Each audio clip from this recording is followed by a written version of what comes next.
Bom dia a todo mundo.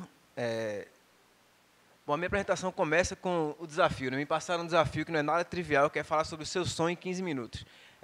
Eu sempre acho que o sonho é tão meu, é tão particular, que eu fiquei muito, assim, primeiro eu achei que era melhor chamar meu analista para falar aqui do que eu. Pensei em convidar ele para vir para cá para falar sobre os meus sonhos. Ele conhece mais os meus sonhos do que eu mesmo, tenho quase certeza disso. Mas aí, como não era possível, eu tinha que vir pessoalmente. Eu passei pelo menos algumas 2 semanas aí pensando como é que eu ia contar o meu sonho. E acho que a melhor maneira de contar um sonho é contar a jornada de sua vida, porque assim, o sonho, na verdade, ele constrói e se constrói durante a sua jornada. Assim, eu entendi claramente que sonhar é um processo que você sonha desde o primeiro momento, você vê luz, e você passa a vida inteira sonhando, mudando e transformando os seus sonhos. Não tem um sonho pré-definido, que você sonha no primeiro dia da sua vida e passa a vida inteira conduzindo e se construindo em cima daquele sonho.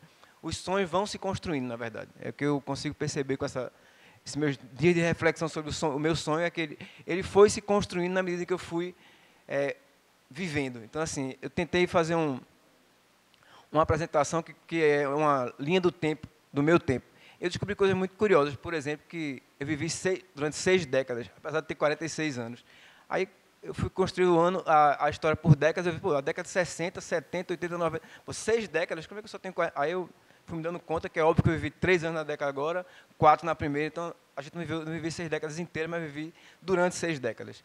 E aí o sonho começa, eu vou começar apresentando o presente, antes de, como foi anunciado, algumas pessoas estão vivendo seu sonho. Eu vou falar um pouco do que é o meu sonho. O meu sonho tem 2 palavras ali importantes, que são game e academia.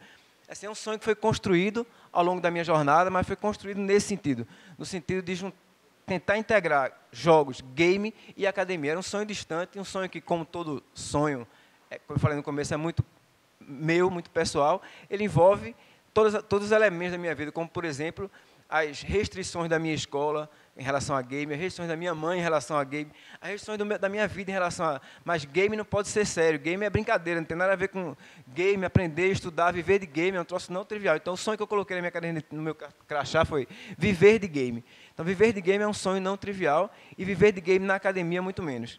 É claro que é um sonho que eu venho realizando.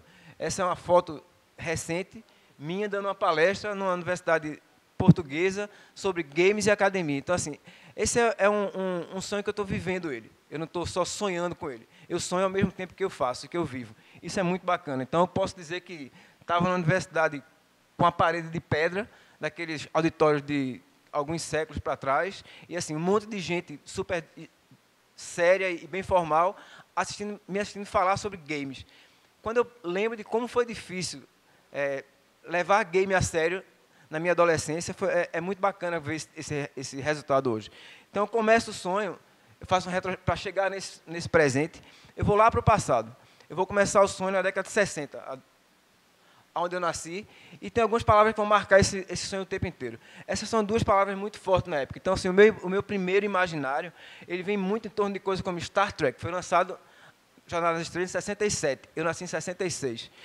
A NASA, viagem para a Lua. Então, esse mundo, eu pequeno, meus pais falavam o tempo inteiro, o homem foi para a Lua. E essa coisa ficava na minha cabeça. O meu bolo de aniversário de 2 anos era a Lua com um monte de gente, com o cara chegando na Lua. Então, vê que mundo que você nasce. Você nasce dentro de um espaço, eu nasci dentro de um espaço onde tinha mais medo de marciano invadindo a Terra do que de lobisomem. Então, é um mundo completamente que vai transformar o meu imaginário, claro, vai me influenciar, e coisas como Star Trek não podiam estar fora desse negócio, porque eu sempre acreditei que o cinema é, de fato, uma máquina de sonho.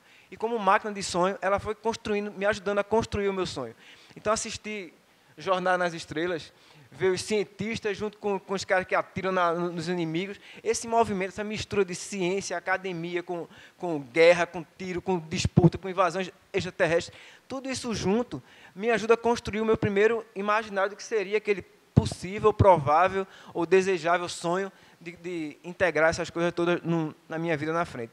Então, é uma influência do contexto. O sonho não vem de mim, ele vem para mim, mas ele é influenciado pelo meu entorno. E claramente o meu entorno era um entorno totalmente virtual já nessa época. Quem assiste Star Trek sabe que em 67 o Capitão Kirk tinha um celular. Ele tinha um telefone celular que ele abria e falava com as pessoas. Então, assim, você vê que em 67 o mundo já apontava para esse tipo de coisa nesse universo de sonho. E é esse universo de sonho que eu queria sonhar. E aí vem a década de 70, né? Que é uma das décadas mais loucas da história da humanidade. E você tem uma das influências fortes, de novo voltando para o cinema, Tommy, a ópera rock, que foi traduzido assim no Brasil, Pinball Wizard, que é um filme que eu fui assistir quando eu tinha 11 anos de idade. E era um filme onde as pessoas viviam, Tommy vivia de pinball. Ele era um jogador de pinball, tinha a trilha sonora do The Who e Elton John. Então, você imagina ouvir Elton John, The Who, com 11 anos de idade, 10 anos de idade, tocando rock and roll de alto nível, com o cara jogando pinball. Então, o cara jogava pinball o dia inteiro. E isso, ele vivia daquilo. Ele era o ídolo mundial, porque era o melhor jogador de pinball do mundo. Então, essa coisa me influenciou muito. Eu queria jogar pinball. A gente nem tinha pinball no Brasil nessa época. Era difícil conseguir encontrar um lugar onde tivesse uma máquina de pinball, ou pelo menos uma loja de videogame. Isso não existia aqui. Mas eu sonhava com aquilo. Isso constrói em mim um sonho, que é um sonho não trivial, um sonho distante. Um sonho que, para muita gente, era praticamente, de novo, voltando à palavra dos meninos, era um sonho impossível, mas eu tinha fé que esse negócio ia acontecer um dia. Eu sonhei muito com esse pinball.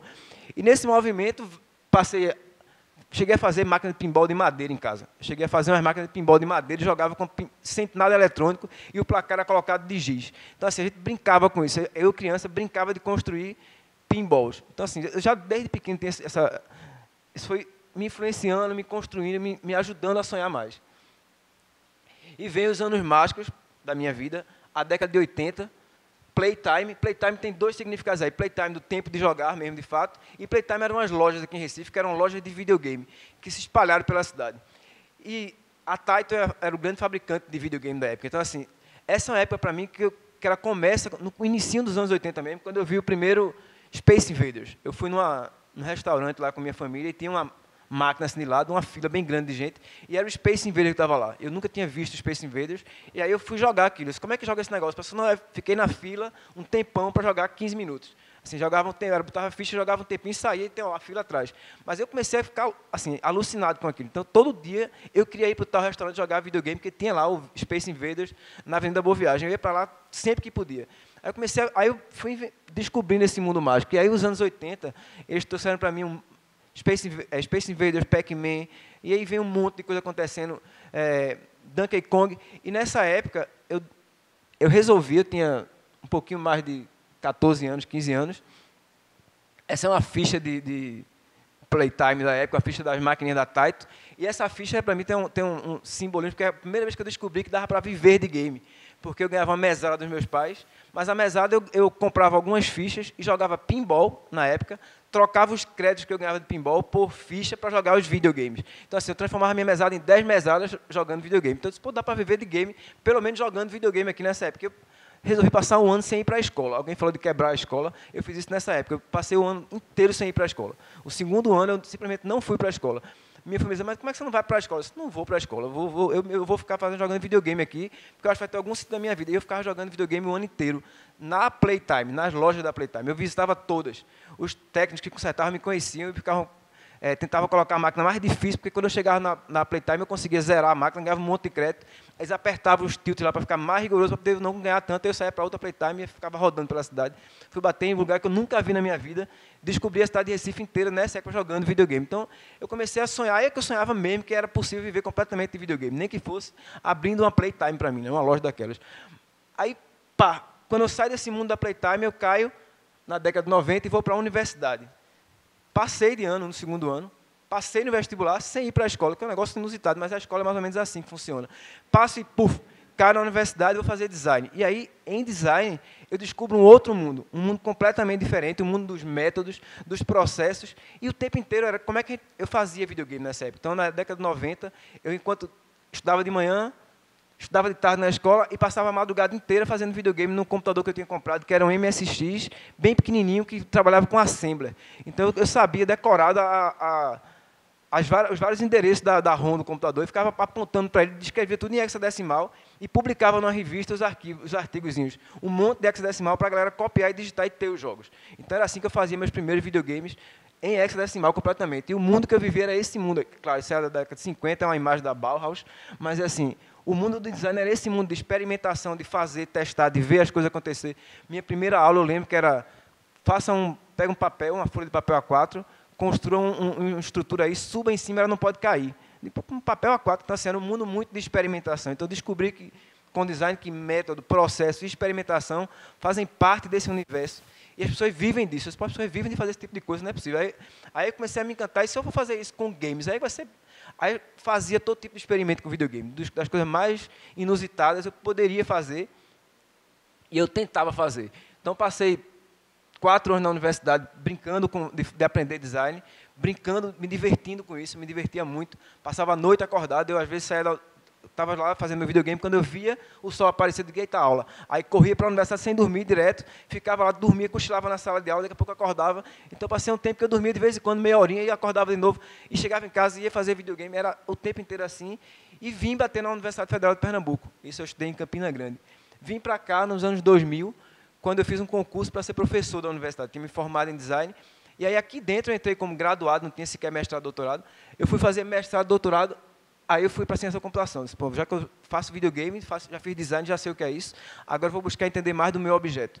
E ciência entende da coisa, do objeto. Então, eu vou fazer ciência da computação, que é o objeto em torno do qual se constrói os videogames. Fiz mestrado, doutorado, passei os anos 2000, a década de 2000 inteira, vivendo, descobrindo que o mundo era digital. Descobri com o professor Silvio Meira que tudo é software. Então, eu adorei essa fala dele, que era uma fala que era muito bacana, que assim, e era engraçado porque em design, a professora Solange, da época, me dizia que tudo é design. Eu disse, se tudo é design, tudo é software, então quem fez software design fez tudo de tudo. Aí é a melhor coisa do mundo. O melhor dos mundos é fazer software design. E aí eu descobri que o mundo inteiro era isso, eu ia fazer software design. Mas que software? Game, claro. Então, assim, a ideia de fazer software design, para mim, era fazer game design.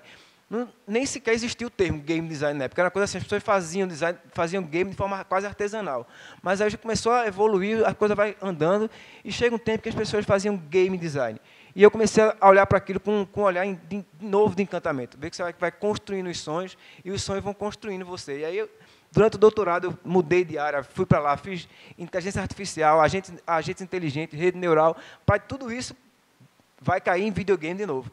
E aí, já que vai cair em videogame, os exercícios eram fazer um agente inteligente para jogar não sei o quê. Depois isso é game novamente. Então, o sonho está sempre voltando dos Space Invaders, dos games, e eu caio em 2010, já depois de alguns anos como doutor, eu vou cair no CNPq para mandar um projeto de pesquisa para ter bolsa de desenvolvimento tecnológico, produtividade CNPq. Hoje eu tenho essa bolsa, uma bolsa difícil de conseguir, mas eu consegui a bolsa para fazer o quê? Estudar gamification, estudar a indústria de games.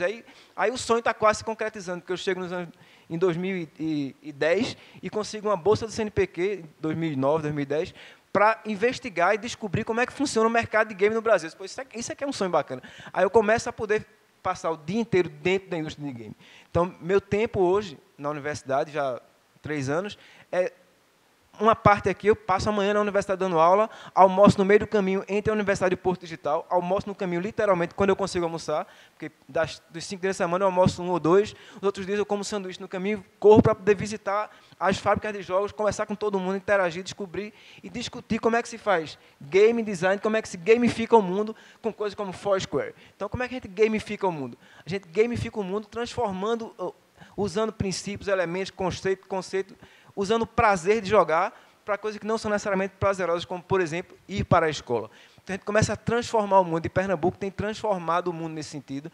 Projetos muito bacanas, como a Joy Street com a hoje, projetos diversos que envolvem educação, game, estão mudando e quebrando os muros e os padrões da escola. Eu já vi o rock and roll na década de 70, é claro que eu também gostava do Pink Floyd, e é claro que eu gostava de não ver alunos como tijolo. Então, assim, essa brincadeira de reconstruir o mundo a partir do game é cada vez mais presente, cada vez mais comum, e eu participei de um curso recentemente à distância, onde tinha quase 50 mil pessoas fazendo o mesmo curso sobre gamification. Então, veio uma coisa que era um sonho, hoje é tão banal que todo mundo sonha o mesmo sonho, e é muito bom saber disso.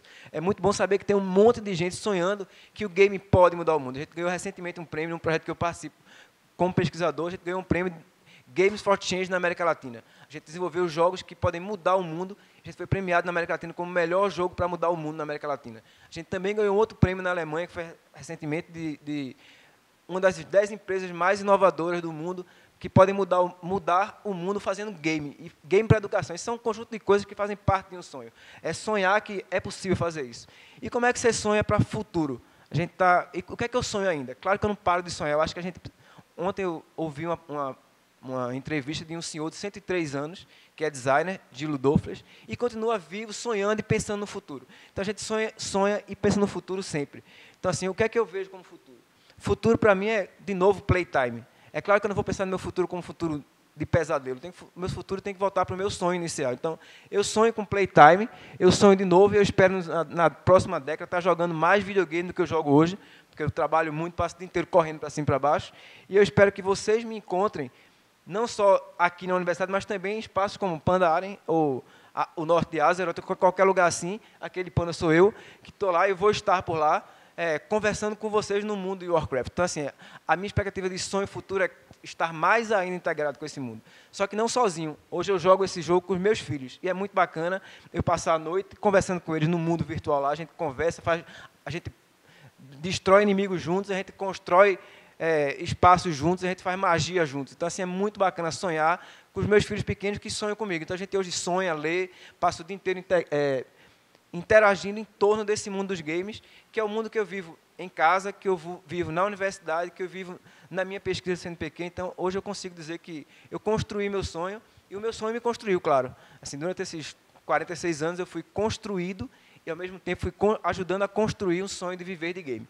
Hoje eu acho que consigo viver de game e, assim, vivo com muito prazer, na verdade. Eu adoro fazer o que eu faço.